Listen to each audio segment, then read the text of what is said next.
been here today, and today we're doing a video on the game Forever Winter. It's in early access, so a lot of stuff isn't out yet for the lore, but in this video I'm going to go through all the factions, speculations. I'm going to do the European lore battle, I'm going to do the Eurasian, I'm going to do Eurasia, I'm going to do the Scavs, a little bit of the water thieves, the cults too. I'm going to do how the war started, I'm going to do all that stuff, plus a sprinkle of theories and speculation. I do recommend checking out Rilo's video and Critical Rocket's video too. Those are like the tree of knowledge. I also recommend joining the Discord. The theory crafting channel is peaked. This is where I get some of my info. Hazard Pay and Sergeant Bot, a bunch of G's and everyone else in there. Awesome. And yeah, hope you guys enjoy this video. And yeah, we don't know much about the pre-war of Forever Winter, but what we do know is that in the 21st century, the war started, and it was brutal. What we know of the major factions so far was the Europa was very disease-ridden, on a decline. It also owned a huge mega city, which this is where the game takes place, called Los Angeles, that expanded across the continent. We don't know if it goes from Mexico to Canada, how huge it is, but we can assume it goes from West Coast to East Coast. What we know about Eurasia is that they're controlled by 4 corporations that it seems like they had the edge on space technology, in my opinion, but I'll cover the 4 corporations and the Eurasian port. We also don't know when the nukes dropped in the war. We don't know if the ground fighting happened before or after the nukes, or how long it happened. There's a lot of unknowns with this series so far, but the nukes also targeted like special satellites. The nukes dropped and it was pretty bad. It went up and it went down. It went down and destroyed the capital cities of both Europa and Eurasia, so no one knows who's in charge anymore, the chain of command. But we also know that the nukes went up and destroyed all the tactical satellites in the area, all the like recon, all the communications, disabling everything, causing a Kessler syndrome, which makes it impossible for any more satellites or any more rockets or any more anything to go out of orbit of all. If you don't know what it is so it's a theory where a lot of junk, a lot of debris, a lot of satellites, a lot of asteroids, it's just on off orbit all the time. We can't get out of it. It's like a junk force shield of junk. People are worried about that in real life with satellites going up 24/7 and all these space stations and stuff. People also think that's what happened with the aliens, and that's why we don't see aliens. You know, I'm going conspiracy theory now. So since the nukes also destroyed the capitals, it was just awful because no one knows who's in charge. So it just kind of left the AI programming to kind of keep the war going on. Like, it just learned from what the capitals wanted to do and just kept going with it. It's kind of stuck on like an endless repeat cycle. Just continue the war, continue the war, continue the war. But it's too multiple AI, since it's both Eurasia and Europa. The AI are leading these pockets of troops to do it. It's just stuck in a loop, ordering troops and also rebuilding the city of Los Angeles. That's why you see all these gross kind of buildings. Like, for example, the Scorched Enclave. You see them and you're like, there's something off about them. You know, is it like a filter or anything? But no, it's just the AI 3D printing the buildings after being blown up. Now that the nukes are dropped, the whole land is kind of covered in permafrost and ash, and who knows why it's permafrost. It's probably because of maybe global warming, nuclear winter going on. Maybe it's the beginning of a new ice age because they nuked them. Probably a lot of pollution's going on, global warming, nuclear winter, all this stuff happening at once, just screwing up the environment and stuff and how everyone lives. That's why you see a lot of people like an old man just all bundled up. People just wearing a lot of clothes, like the Bagman. I was wondering, hey, why is he just wearing sleeveless things? It's cool, but he has cyber optics, so it's like, I guess it's good for him. And we can assume that's why there's no above ground level innards and stuff so far, because it's just too damn cold and they just move the sewers in the old bunkers and the old outposts of Eurasia. So, getting with the factions, you might as well start with the Scav faction, the Scavengers.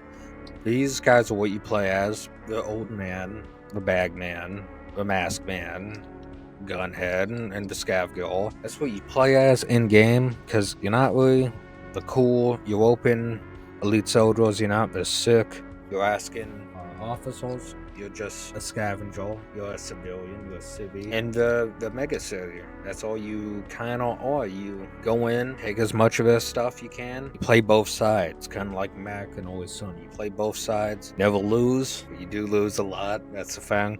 Play both sides, sell each side, you can sell. Scavs have connections with everyone, so it's like you can do under the market trades like this vendors in game. You can literally somehow, make money off selling to Europans and making money also selling to other scavengers because, opportunities, it's freaking sweet. We know Slade is the guy who gives all the scavenger missions. We don't know if he's in charge of it. He gives you the missions. He gives you details. He lets you do everything. Your innards, just a bunch of survivors live there. A lot of, I don't know if they're survivors, more like kind of born into the whole mess since no one knows how long the wars even went down. It wasn't like a pre-war. I don't think there's a pre-war people still alive. I'm not sure. But we can also assume the cultists and the water thieves are scabs too. We might as well just assume. Like, what else are they doing? Like, they're kind of like us. I assume it's like a broad tome, like Stockle. Like, it's just how everyone's in the zone is a Stockle, So the bundled up scabs, they don't do a whole lot. I guess you can have little task forces. You can hire old men with guns to help you in your adventures. You can hire cultists. You can even get European guys to help you, but like one European pilot you saved, it's like you might as well, I don't know, maybe it's a sick deal that the European pilot you saved just joins you, because maybe scav life is better than European military life, who knows. But yeah, they're just basically scavengers. I assume the devs left it less lore with scavs, I assume, because you can make your own scav. It's kind of like you can do whatever you want. You can kill a lot of Europeans. You can kill a lot of everybody. You can side with Eurasians more. You can just only do their quests if you choose to. You can only sell to them if you choose to. Or you can play both sides and make a lot of bang, kind of war profiteering on both sides. But you just, instead of a rich dude, you're some hobo with a huge shopping cart on his back, just grabbing all the loot, making money. Because they'll rebuy those rifles you pick up, they'll rebuy all the snacks you pick up, and we use them. It's just a whole recycling thing. Make a lot of money being a scav because you're like a mercenary. You can take jobs to assassinate officers. And scavs are dangerous. Like the logo someone pointed out in the theory crafting channel in the Discord. Scav will pointed out that the scav logo is a hawk moth death head, which sounds pretty goddamn metal, but it's a bug. Its origins kind of is interesting, because according to them, it's older African colonial soldiers believe their sting was instant death, but in reality they're completely harmless, like moths. A moths are, they just kind of fly in the lights. They don't really do anything but nibble on your clothes in your closet. But I thought that was a cool detail, because kind of makes sense for the scavs, because you're not that guy, you're not the cool European mech pilot listening to Mental Sandman blasting rations. You're a scavenger. All you want to do is bring water back to your home, bring water back to your house, make sure your boys are stocked up on guns for self-defense. Because, there could be a cyborg outbreak, there could be the war could move on to your home. But it's very brutal scav life. The water thieves, we don't know much about those. Those came out in the most recent. We can assume they're just kind of vultures, kind of scavs like raiders from Fallout. Who knows? Maybe they're insiders in your innards. Who knows when your water's going down and everyone's all, parched, and they swoop in, try to steal the remaining water for their own little shanty shack down the sewer way. We don't know much about them. They have these smiley masks. I think those are them, or they're the cultists. I'm not sure.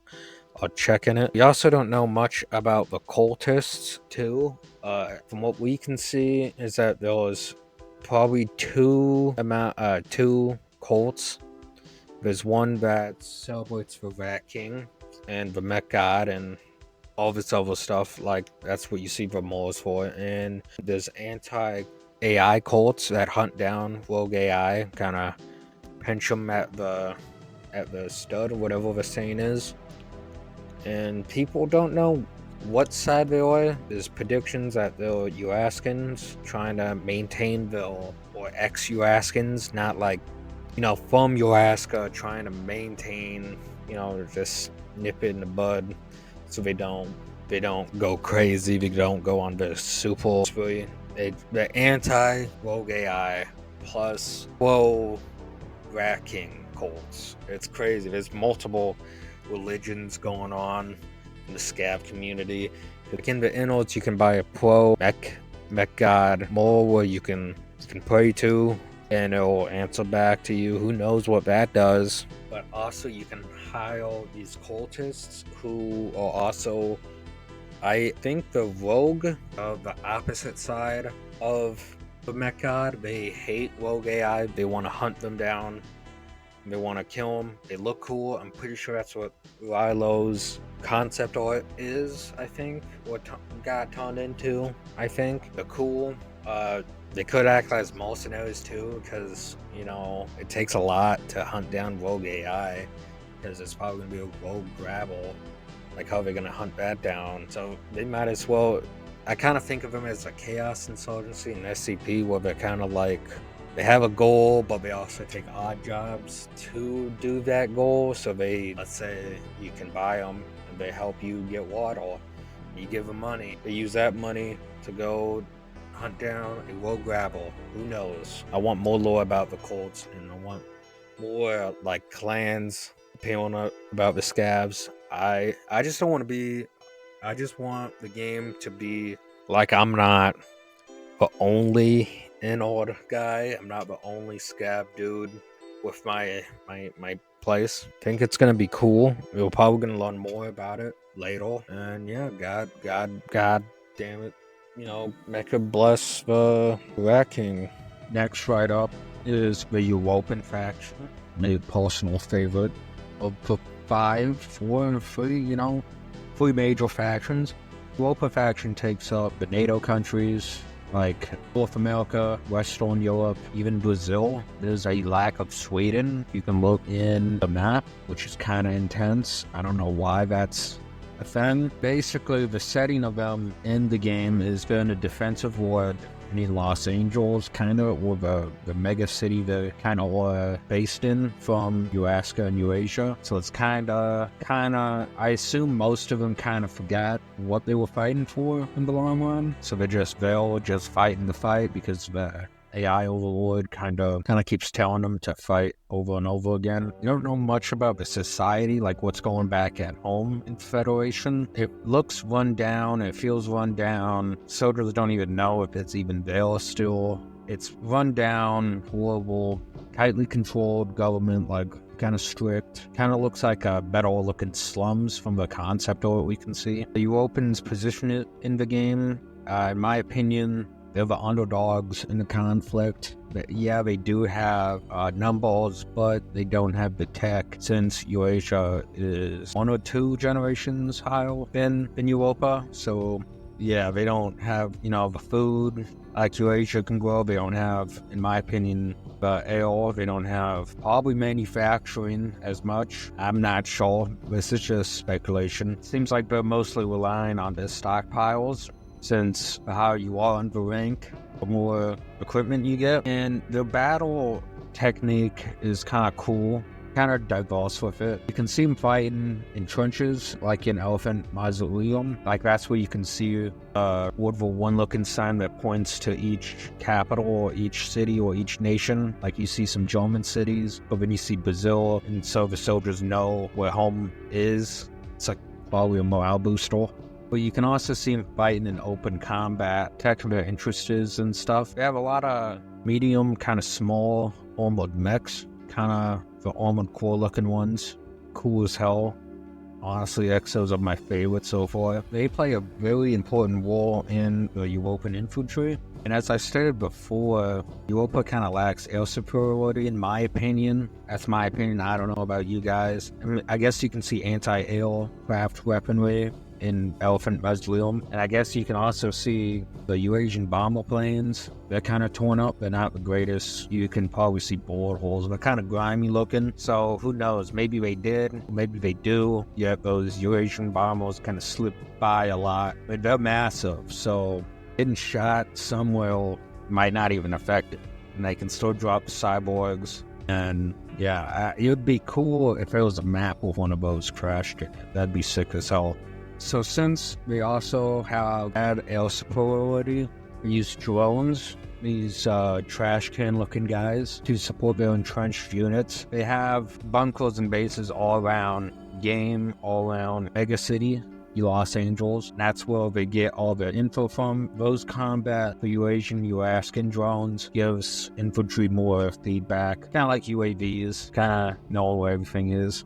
As I said before, mass production doesn't seem that great for Europa since they feels like they kind of ration it out. Like the basic soldiers have basic gear. They kind of look like slightly upgraded scabs, but they still, carrying a lot of heat compared to the higher you were on the chain or in your experience, the better the gear you get. Like the elite soldiers, these are the hardened Catachan looking Vietnam soldier guys with the vests and backpacks with the muscles. They're cool as hell. Who knows how long they've been in the fight. You can see both of these soldiers scoring exos and pilots and stuff because they're on the ground level. One of my favorite things about Europa, what I'm starting to love ever since the latest video I made, that meme, went to the Sandman and the pilot, those guys are my favorite. I don't know why.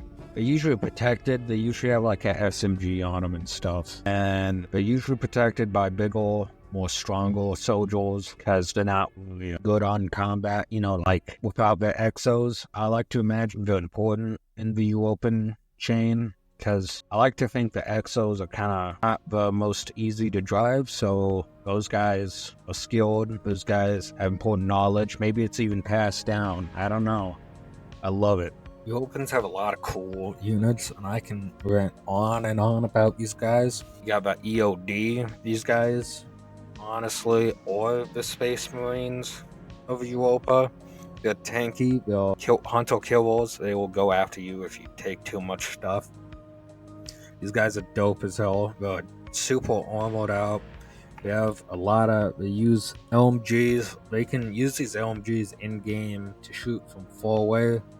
But the thing is, they slowly come at you. They're kind of not the fastest unit because you don't know what EOD stands for.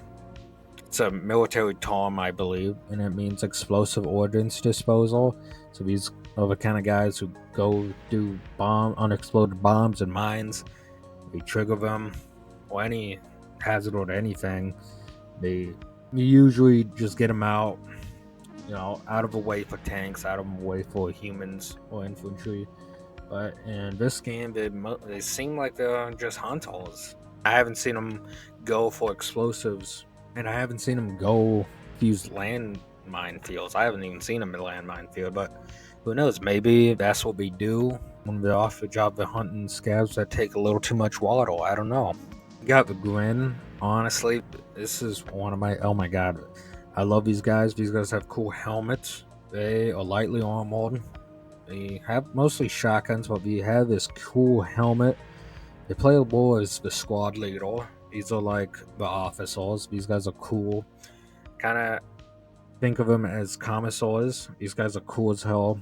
I love how they look. No one really knows what Gwen stands for at the moment. Like, Wiki says is a fan theory. It means guerrilla reconnaissance and infiltration, which is kind of cool. If it is that, it'd be really cool. But at the moment, no one knows what it means. But they also have a cool smile on the helmet. Grin, smug grin. Cool as hell. You open sniper, these guys, they have heavy snipers. They snipe across. These guys kind of look like normal guys, normal infantry. Not much is known about them so far, but I like them. They're cool. They're usually with spottles, which, you know, spottle spot things. These guys have lighter gear, but more, you know, SMG focused. They kind of bodyguards. They spot for the European sniper, which is cool. Got the European tormentor. These guys have the sick Oni mask. I maybe even mistaken. This guy has elite version of the EOD unit, so the bullet tanky as hell. They have a lot of gear on them. Very iconic. They have grenade launchers. Honestly, one of the iconic units in the game. I love these guys. They have like this Oni helmet with night vision on it. I freaking love it. They got the European pyro. This guy is one of my favorite designs in the whole game. This guy is awesome. He has a grenade launcher. Honestly shocked he doesn't have a flamethrower. His name's Pyro. He looks around. He looks like an EOD kind of, maybe. He's probably not an EOD, but he's a legendary troop. He wears a astronaut suit, which is kind of cool. I'll talk more about my space theories later, but he's using an astronaut suit. And since, you know, those guys, is this cold and warm, because, you know, they're supposed to be out of the atmosphere. So he has a American flag draped over his head, covering his nasty ball and scar. Maybe that's why he's called Pyro, is because maybe it's a sick prank, you know. But it looks like he does have a tank on his back, so maybe in the future he will have a flamethrower. I hope so. Got the European Morkava tank. This is cool as hell. Honestly, for the longest time, sue me, I did not know Europeans had tanks. I just always assumed that they were Eurasian. I don't know. These guys are cool as hell. I love them. There's another variant of the tank called the Corpse tank. This thing's iconic as hell. And these guys covered in tanks. Honestly, who knows if it's just one of these, or it's like a tradition how tanks have, you know, rings on their barrels mark their kills, but instead maybe it's infantry. I don't know if you're asking or you're Asian. It's kind of dark, it's kind of messed up. Who knows? No one knows what it's for. Like, some people think you can take a bite out of it. Kind of messed up. Could be morale booster, like, hey, look how many guys we killed. Or it could be like, honestly, if I was a Eurasian guy and I see that coming at me, I'm like, holy crap, what the hell is that? Honestly, anyone seeing that, even if I'm a European exopilot and I'm walking around, I turn over and I see this freaking tank covered in corpses, I'm like, I don't know if I should be fighting for you guys anymore. If, you know, the HR isn't talking to you guys about that. It's kind of messed up. But anyways, that's iconic as hell. Everyone loves them. So next on the list is Eurasia. And we don't know much about the society themselves, but what we do know from Rilo's and Critical Rocket's video is that they have a lot of extreme wealth and quality, a lot of horrible serfdom corpo stuff, like Night City, or the corpos are in charge, corpo nation, you can say. A lot of police brutality. I assume freedom of speech is not good there, or any anti-corpo behavior is not good there, at least at the homeland. A lot of the lower class and migrants, like if you chose to migrate there, or forced in their military conscription. That's super common, as you can see with the cyborgs. A lot of them not sign up for that. It's kind of the grim dark of it all. We also do know that they span all of Asia. We can assume most of it or all of it. Who knows what that really means? I wonder if they own the entirety of the Pacific, including Australia. I kind of doubt it, but they own a lot of Asia. We can assume. We haven't seen the map yet. We can assume that Eurasia is ran by at least 4 corporations working together, as we can see in-game at the moment.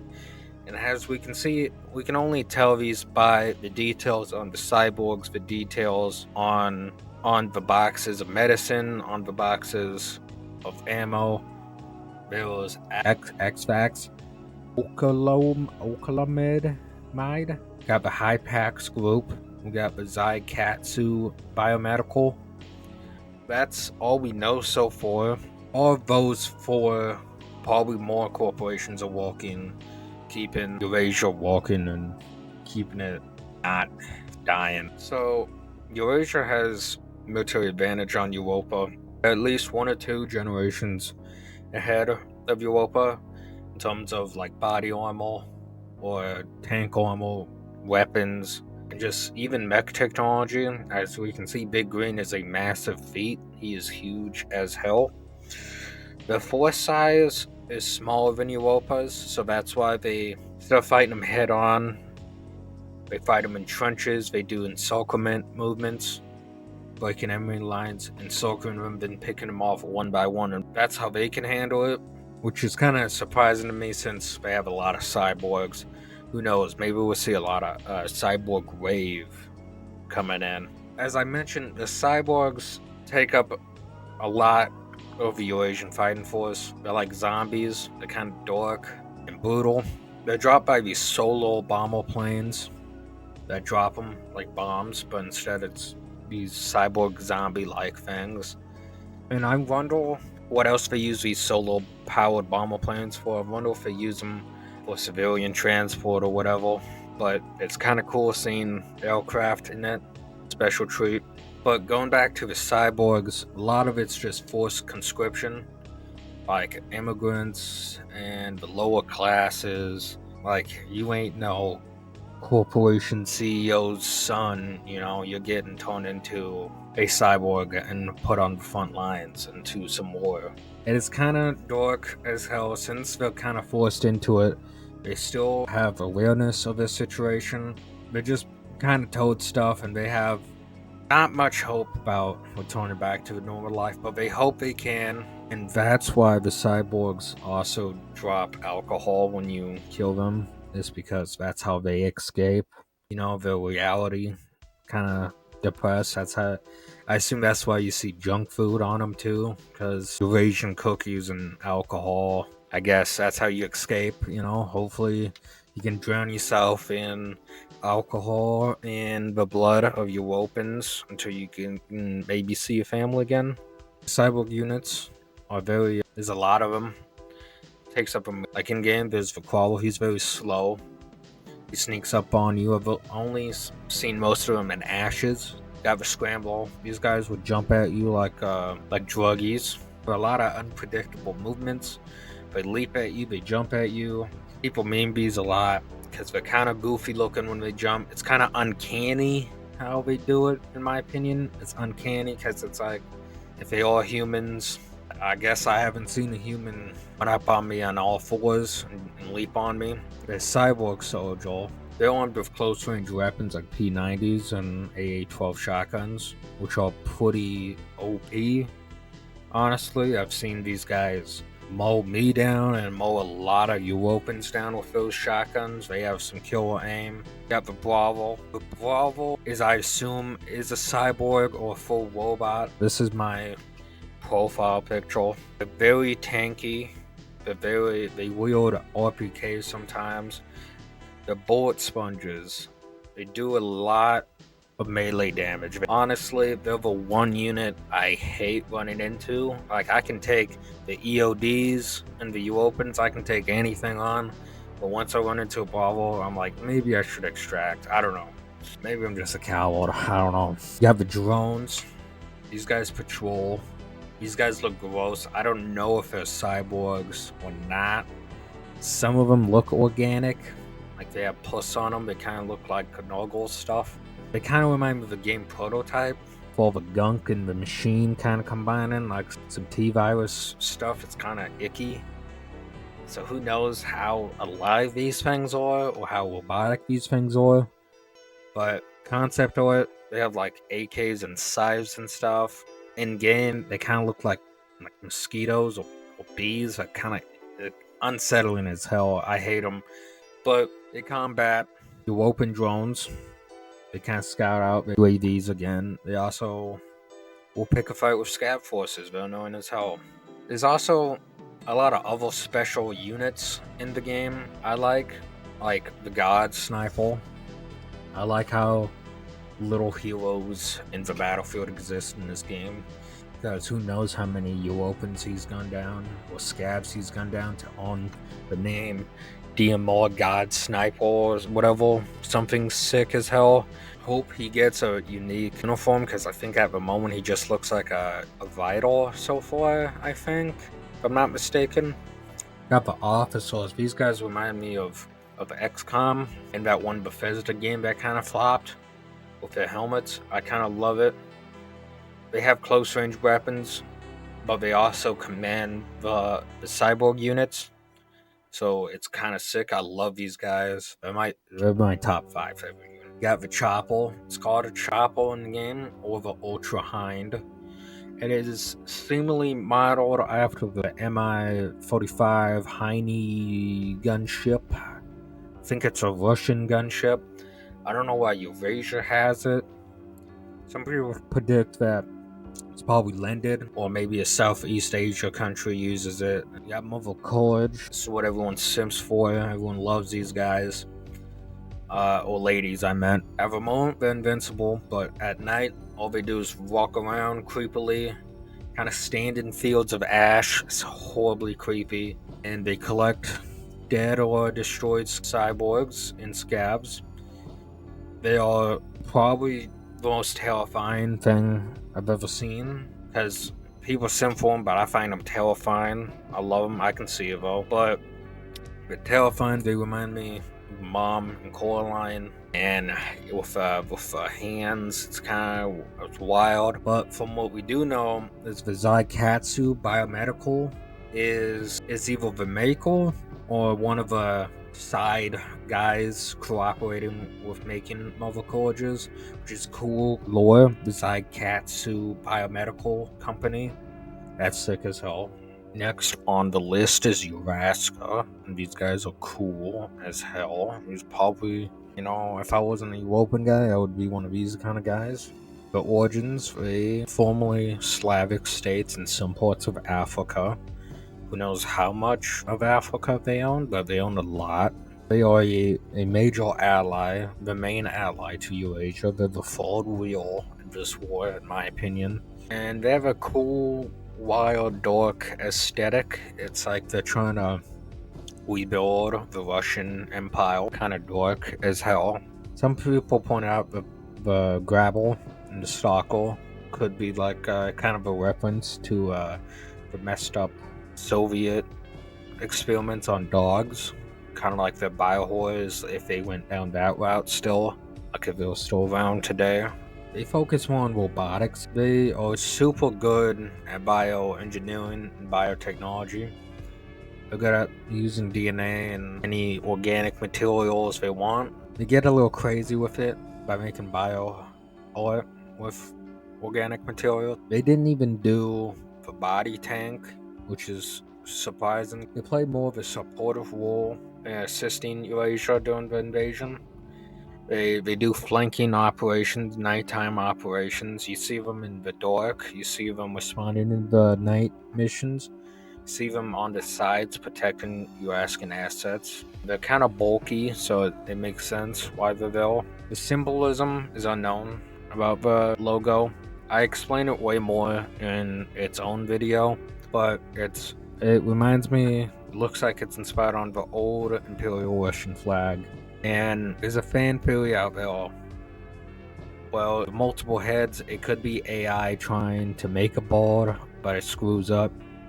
Or it could be there's the internal Tezor theory. Well, each head represents a human brain, but like a human brain in an AI, organic AI leader made up of human brains. So maybe each 5 of the heads is one of them. Who knows? I don't know. That's dark. I hope we learn more. Fun pointed out, it could mean, since it's bigger, better than the old Russian flag, since it's, instead of just going east to north, it's going all over the place, because maybe Eurasian is doing better. You can also see a Saturn-like symbol in the logo. Who knows if they have a space colony? Maybe they're on the moon or some crap. Or maybe they're just better. Who knows? Maybe they have space industry in it. Maybe they have a lot of space stuff with pre-war, and I guess it deemed important enough to put that on a nation's flag. Or it could be random from the AI. Could be trying to like, oh, this looks human, and puts a random logo of Saturn. It could, I don't know. It's fun to talk about. If you guys have any ideas, comment down below. Honestly, Eurasian units probably some of my favorites in the game. You got the Eurasian infantry. There's some chicks. They have like these headbands. They look cool. You have black hair, kind of light armored. They carry assault rifles and AKs. Then they're by these heavily armored dudes with shotguns. These guys are bullet sponges, but super cool looking. I love them. You got the Eurasian Commando plus Gold Brick. I haven't ran into Gold Brick, but he looks cool. These guys are the Chads. These guys are memed because they're so chadly and so cool. They're usually by Toofy or being protected by Toofy. Who knows? Honestly, maybe Toofy's being protected by the Eurasian Commando. We got the Eurasian Rivals. These guys aren't in the game yet, as far as I know, but these guys have gas masks. Some ancient Soviet gas masks, but they're like upgraded to modern day. These guys ride the drones, which is kind of cool. Maybe that's the maybe they, I don't know, maybe they took over Mongolia and they're like, hey, you know, let's go back to our roots of these robotic metal drones. I don't know. You got the Orga Mech. These guys are cool. I recently found out this is not the guy you're not, if that makes sense. On the Steam page it says you're not that guy, you're this guy. I don't think it's this guy. According to the Theory Crafting channel, I pointed out that it's not. They kind of look different. I guess me and some other people assume that they will. But these guys, kind of like flesh and metal, kind of messed up. They're kind of gross looking, but creepy. My only experience with them is they slowly creep up on you. When I played the game with my friend, we were running, we heard something slowly coming at us. I pinged it. It said enemy, and I'm like, hell no, because why isn't it saying what it is like it usually does? I think that was an organ mech. I'm not quite sure. I'm not sure if that's not, but I don't know what that was. These guys are mostly combat medics. They look super cool. They have a lot of like a sheet, a carton of body bags on them, and they go around, but kind of like mother colleges. They grab soldiers, they put them in the bags. Sometimes they go rogue. Instead of putting them in bags and helping them out, they suck the life forces and the biofuel out of them to keep running. It's kind of dark. I don't know where a robot figured out that. It's kind of messed up. You got the Grabble. These guys are annoying as hell. These are like dog-like, cat-like things that kind of remind me of a Wolfenstein. Got a interesting lore to them. It recently came out in the Q&A. I suggest checking that out for the maximum amount of Forever Winter content. But on the Miles, these guys are AI, or AI trained at least. And so, for example, they're told to maintain this area, this piece of land, this territory, and hold it.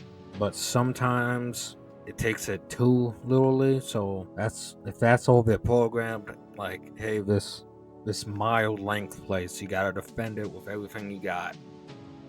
It will also include like Eurasians, so friendly file, and it will kill literally. They can kill anything, honestly, because program told them to defend it. So not from who, just to defend it. So that's why they're kind of like a rogue element in the game. Kind of cool. I love them. You have a Eurasian medium mech. These guys are super freaking cool. They remind me of Zaku's. These guys are usually deployed in pairs. They break the Europans' defenses, or they at least try to. Europans, honestly, should get one of these things. I mean, they have their own cool medium mech, but these guys are cool as hell. And yeah, these guys have like kind of round design. They kind of look cool. They look like they have like railgun AKs, which is dope as hell. I love it. It's sick. It's cool.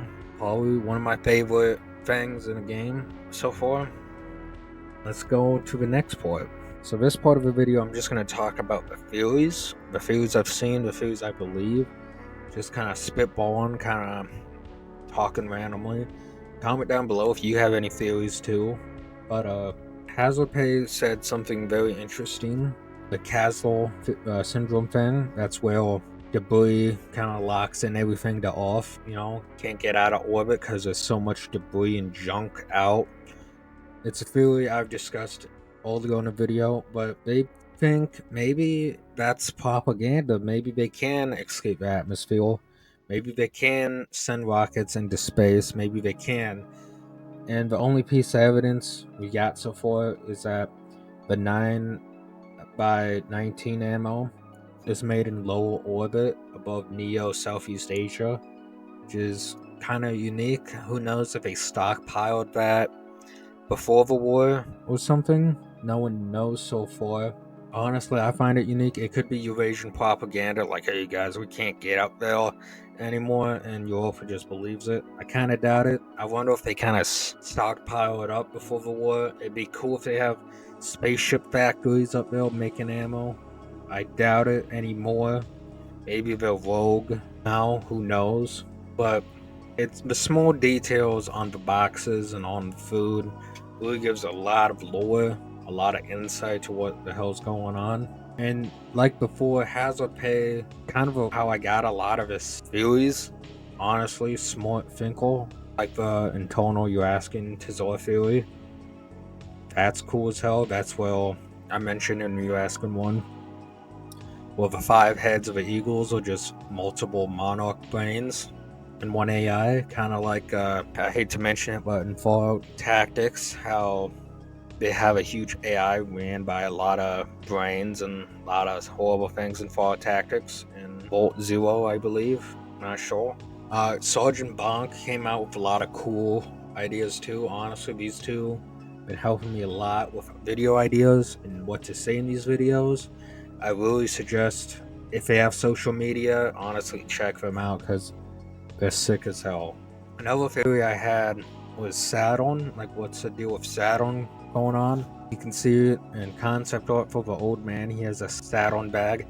You can see it in the logo for you. I wonder if it's set up on a moon, since it's I believe it's a gas giant. So maybe there's the moon base before it, or maybe there's like some type of planet, or I don't know, some futuristic stuff going on around Saturn. Maybe it's a Saturn colony. I doubt it. That'd be insane if there's a Saturn colony. Maybe it's a flex, be like, hey guys, we got to one of the Saturn moons, because there's a lot of moons. I believe people think Titan is a good one. And yeah, that's it with most of the lore so far. Honestly, check out Rilo and Critical Rocket's video. Those guys are the main source of info, plus the wiki. If you have any lore you know, or any piece of information, please help out the wiki, because that's also important for the player base. Make sure to join the Discord. A lot of cool people there, or at least in the theory crafting. That's where you see me at. Special thanks to Sergeant Bonk and Hazlepay. Really cool people. You know, they're sick as hell.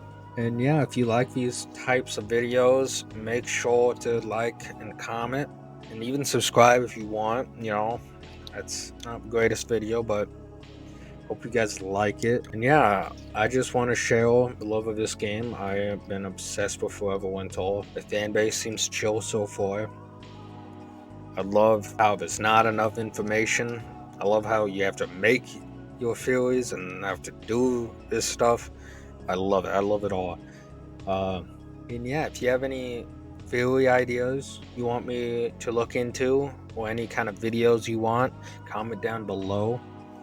And yeah, hopefully this might be most of the lore covered at the moment so far, according to November 9th, 2024. So who knows?